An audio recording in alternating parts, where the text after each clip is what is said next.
सारे रिश्ते झूठे हैं सर, और झूठी है सारी कहावतें कि चाचा बाप का दूसरा रूप होते हैं, भाभी माँ का दूसरा रूप होती है।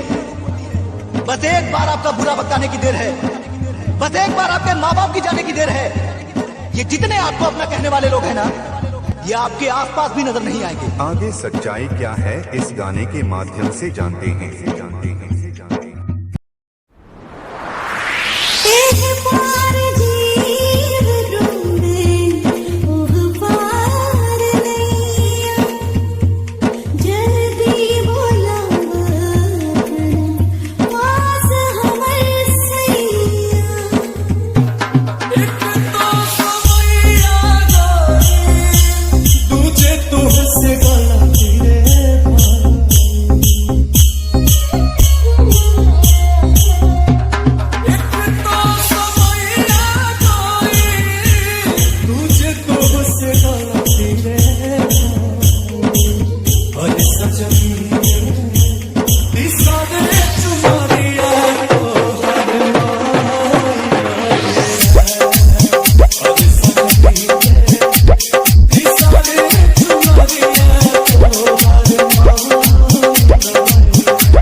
डीजे मंटू दीवाना गोढ़ना बाजार, डीजे मंटू दीवाना गोढ़ना बाजार।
डीजे मंटू दीवाना गोढ़ना बाजार।